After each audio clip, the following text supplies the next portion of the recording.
revolver to his temple, and for a split second the gun seemed alive, a blackbird flapping. In a voice too steady for the circumstances, he said, "I swear to sweet Jesus, you're gonna be sorry, Gloria Marie."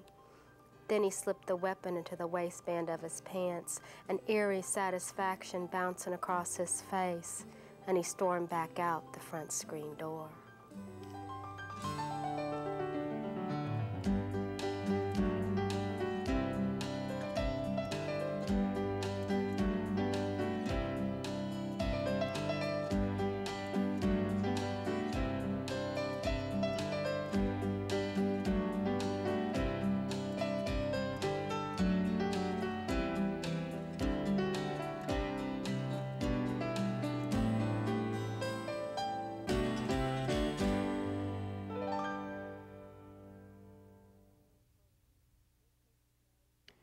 Welcome to Worth Quoting.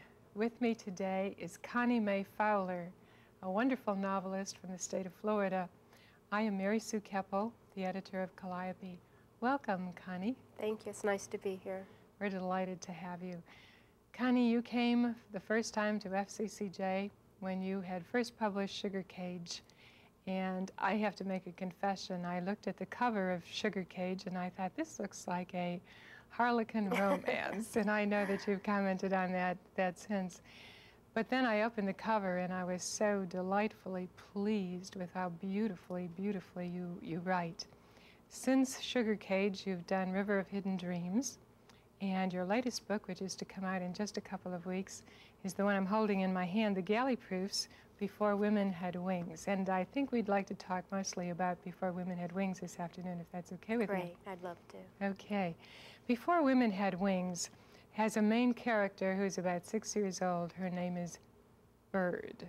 Correct. And all the way through, I noticed perhaps every couple of pages there's a reference to birds, or wings, or feathers, or something that has to do with all of that symbolism.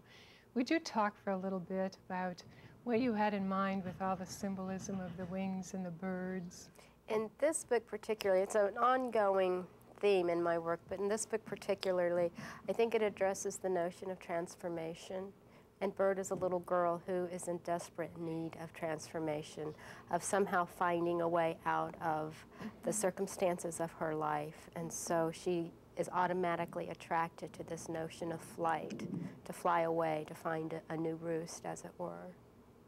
The last lines of the story, Before Women Had Wings, are, and we flew, which ties together all of the bird images, the feather images, the seeking of a way out, the search for the new life.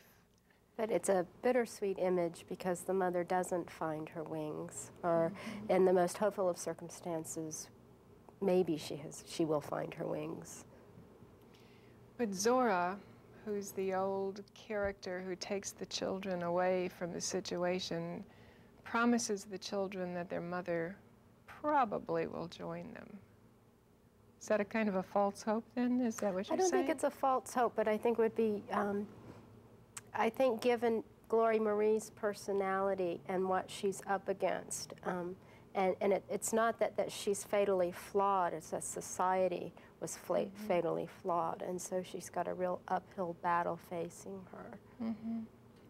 And Gloria Marie is the mother. Correct. Yeah. When I look at the character of that mother, and I look at the characters of the two daughters, Phoebe being about how old? She's about 6 years older than Bird. Bird, by the story's end, is 9. Of course, she's older when she's telling the story. So Phoebe's in the middle of puberty. Yeah. And falling in love and doing all those things that little girls hate to have happen to their older sisters. That's right.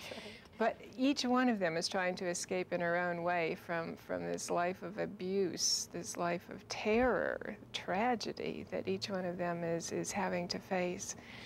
When you put together a story like that, Connie, what is going through your mind when you have to deal day by day by day with trauma and tragedy, as in this story? Well, this book was particularly tough on me emotionally because it was very personal.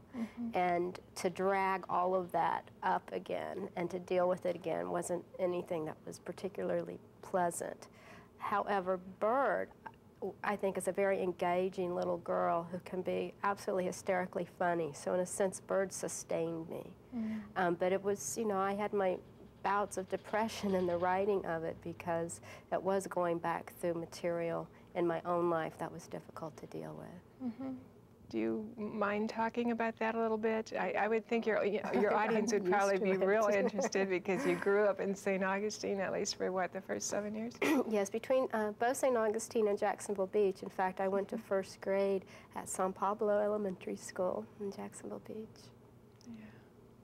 But would you mind telling us a little bit how this is an autobiographical story? The idea of the nightly fights between the parents and the issues between the two parents, all that's very, very close. And the gradual disintegration of the mother once the father is out of the picture is very, very close. What it's like to live on welfare, I tried to get that as perfectly well as I could remember what it was like. It's demeaning, it's not fun. I always find it very curious when politicians say they're on it because they want to be. I don't think anybody wants to be on welfare. I certainly didn't. We did leave this area and move to Tampa after my father died, and we did live at the Travelers Motel. And it was an Italian family, the father and two sons, and they were wonderful to us. And indeed, we lived in a broken down travel trailer on the far ends of the motel grounds. And was there a Zora in your life who came There has been to a rescue? Zora in my life several times. The first time being in Jacksonville Beach, and her name was Vivian. And my mother brought Vivian in when I was very small, when my mother was working. And Vivian was absolutely wonderful to me. It was the first time that I experienced unconditional love. I didn't know that kind of love could exist. A great gift for a child. Absolutely. Yeah. As I was reading this story, and I was wondering, does the character of Zora in here have anything to do with Zora Neal Hurston? It's an homage to Zora Neal Hurston. It's an homage to her. In what way? Well, I'm so glad that she's been recognized again and rediscovered. I think her work is absolutely invaluable. But for all of us as a nation and as a community of readers and writers, but particularly as Floridians, she came down here in the 1930s for WPA and collected the folklore of the region, and if it had not been for her doing that, all of that would have been lost, and indeed is still lost on most of Floridians today. They don't know that we have that sense of connection to the land and mysticism and that sort of thing. So I feel heavily indebted to her for making sure that that knowledge stays in our cultural life. Well, you certainly are doing much to make the lore of Florida available to people all over the United States. I read somewhere that you've been translated into several foreign languages. I think 7. 7? Would you mind telling us which? Oh, goodness. Or am I putting you on the spot here? I probably won't get them well, right. just a few to know, give us some sense. Of course, in the United Kingdom, which would include Australia and South Africa and places like that, but Germany, Finland, Sweden, goodness, where else? Germany, Finland, Sweden. I can't think of them off the top of my head. Well, I put you on the spot by even asking you that question. I know, I apologize. Do you know of any more? I can't remember the 7. But that's okay. But what it does is give people a feel for the areas and the parts of the world that are interested in the folklore and the mythology, it seems to me, of Florida. Do you find yourself a regional writer?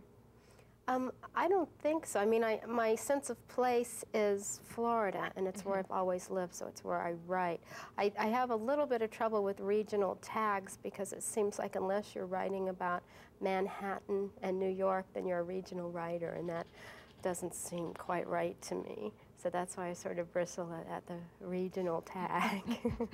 I'm glad you said that because I have the same feeling. Maybe I would add Los Angeles I think to so, it. that's Yeah. right. The two coasts are the only places that seem to exist in some people's minds. You mentioned before religion and a little bit about the mythology. I have been struck in every one of your novels about the ways in which you treat the spiritual, the mythical, the religious. And it doesn't seem to be the same kind of treatment in the three novels. Would you mind talking about that a bit? I think in Sugar Cage, everyone in that novel was sort of lost and searching. Even Inez Temple, to a degree, she really sort of loses her way about midway through, but of course finds herself again. So in that book, people were just kind of grabbing at straws. So even a character like Charlie Looney has the rabbit's foot in his pocket that he keeps, and there's this sense of needing to be connected to some greater idea, but they don't know quite how to get there. And in River of Hidden Dreams, I think if there's one major theme that ties it all together, it's that notion of exile and all different sorts of exile. So that includes spiritual. And so we get Sadie, who's continually searching for both her spiritual and her familial roots. In this book, I was really struck with the notion of the sort of God we see in the Old Testament versus that which we get in the New Testament, and particularly of the personal relationship with that God and how nature is treated by those two different sorts of gods. And so we've got the little girl in the grove at the beginning of the book, and she's very much faced with an Old Testament God, and nature is bad and can turn on you at any second. And then she goes to the travelers and finds the field, and Miss Zora, where nature is full of goodness and forgiveness. I was also interested in the mythology, the voodooism of the first book, and there are little hints of it even in this book. I think that part of that is goes back to earth-based religions, and the characters in my novels who are most self-actualized, to borrow a psychobabble term, are those who have that spiritual connection with the earth. And Miss Zora certainly has it. I mean, she's a healer, and she uses the fruit of that field to heal the little girl. What struck me is the interest of the little girl Bird in this one, of her knowledge of religion, the devils, and the little boy who comes out to attack her and almost rape her when she's 6, and how she feels as if this is the devil, this is the power of evil. She reads the Bible on her own, this little precocious kid, and always is praying to the Jesus, goes out there with a crucifix to hold up against the evils of nature, I guess in a way, you know, the Old Testament versus the New Testament, as you've explained it. It was amazing to me to watch her kind of religion at work in this book, and to watch the voodoo of the young girl in Sugar Cage. With both characters, religion was very, very real in their everyday lives. Bird takes what she reads extremely seriously and fundamentally for a while, and it's not until she can take what she reads and be able to transform that into something else that things begin to fall in place for her. As long as it's black or white, good or evil, she's pretty much trapped. What do you think causes that change in her, that ability to see the grayness? I think that she meets Miss Zora, and Miss Zora is the one that teaches her that there is a gray area, and that without that notion of forgiveness, then you're trapped in the black and white worlds. That whole notion of forgiveness and how beautifully you say it, could you give us some sense of how the writing of this novel works by reading us? I think you agreed to the first couple of pages of the book, and will read it for us. People, as they listen to you and listen to the voice of the main character, will even in those first couple of pages get a hint at the idea of forgiveness. Back in 1965, On a day so hot that God Almighty should have been writhing with sick-to-the-stomach guilt over driving his children out of the cool green of Eden, my daddy walked into our general store, held a revolver to his head, told my mama that he couldn't take any more, and that because of her harsh ways and his many sins, he was going to blow his brains out. Seconds earlier, when it had just been Mama and I in that dusty old store, I'd been thinking about food, sweets to be exact. I used to suffer craving spells, still do when I get to thinking about things. I don't know what spurred the want back then. A want for sugar that was so strong I would grind my teeth flat until my needs were met. Could it be that my deep yearning was caused by a sadness that is bred in the womb? A dark past we're helpless to undo or make right? A history we have no memory of once we're birthed into this world? Are there events so ancient and awful that our fresh lives are spoiled even before the cord is cut, so we keep craving? These are questions for which I haven't a single answer. In fact, answers aren't part of my nature. Details are what I'm about. Stacks and stacks of details. The bones of my family, calcified vessels, the marrow chock full of wishes and regrets. In my mind, I pick up the bones one by one. A leg bone, a hip, then a spine that looks like a witch's ladder. Before you know it, this skeleton made of memories is rattling me. I was 6 years old, dressed in my yellow short set.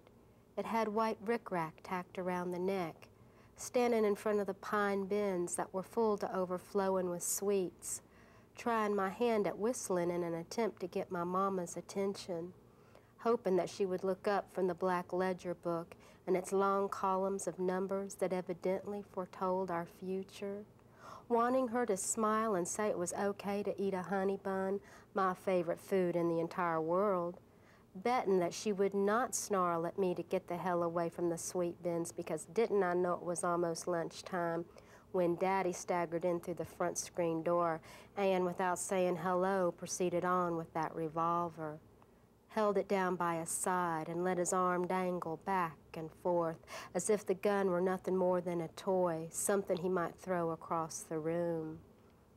My mama, whose name was Gloria Marie, looked up from her work. Her face slid from distraction to annoyance, and I prayed that my guardian angel, who so far in my life had proven to be an elusive helper, would materialize in front of the counter with its clutter of jars filled with pig's feet, beef jerky sticks, BC powder packets, bug spray, pickled eggs.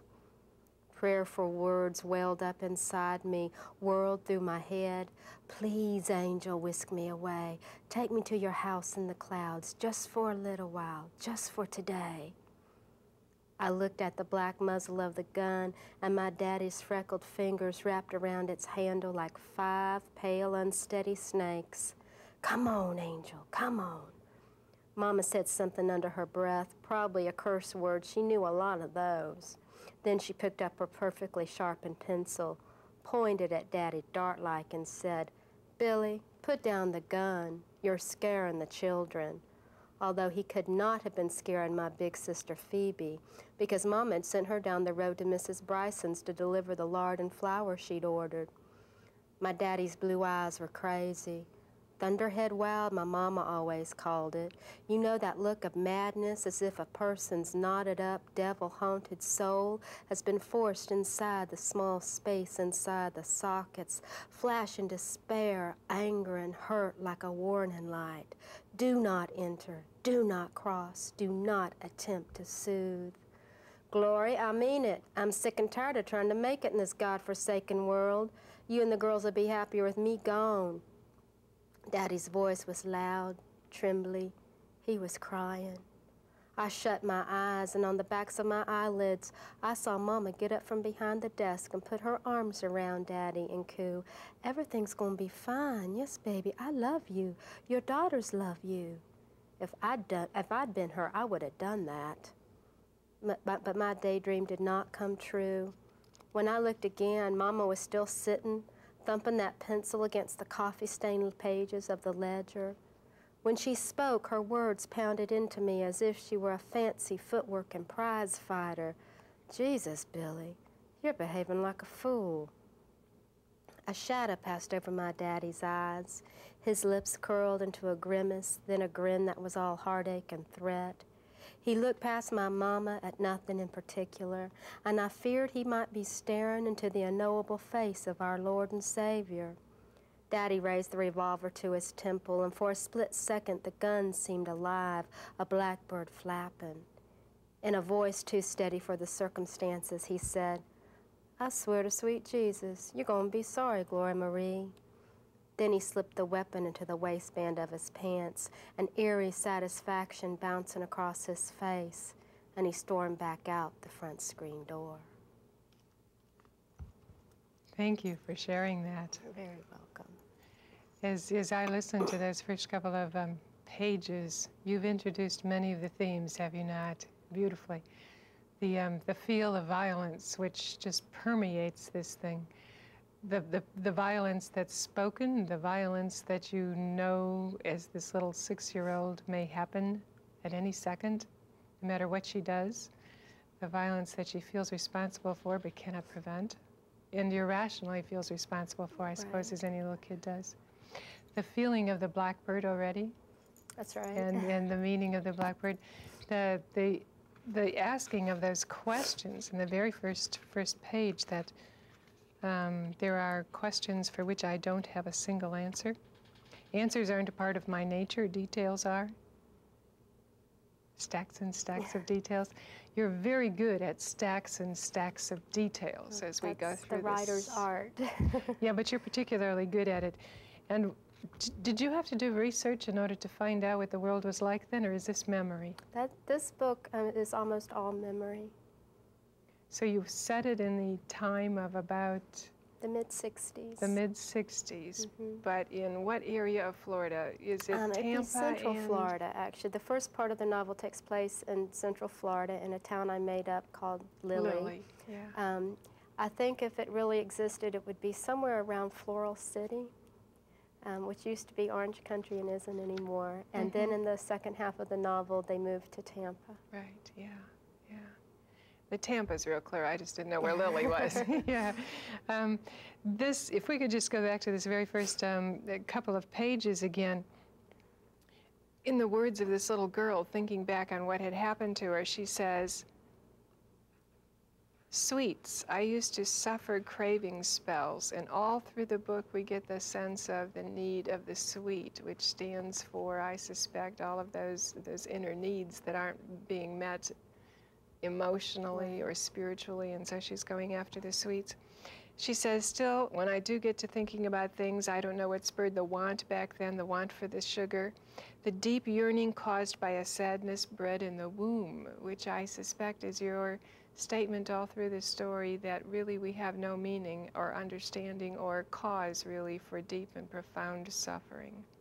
That's right. And all the way through, she's trying to assign answers and reasons to the violence. And because she's 6, 7, 8, and 9 years old, of course, she falls short in many instances, so that she, for instance, thinks that the blackbird stole her voice, rather than understanding that she's just, caving in due to the violence around her.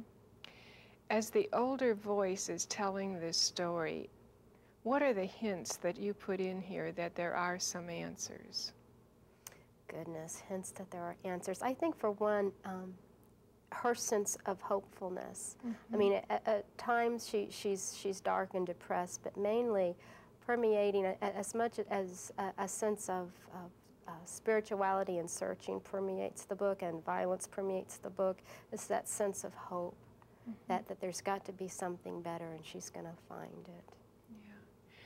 The thing, we're coming toward the end of our time, the thing that intrigued me about this book is one can find so many programs on television and so many books about violence for the sake of violence, but there's a real search for meaning and an understanding of causes. Right. She doesn't want to, that's part of the forgiveness that she's trying to muster.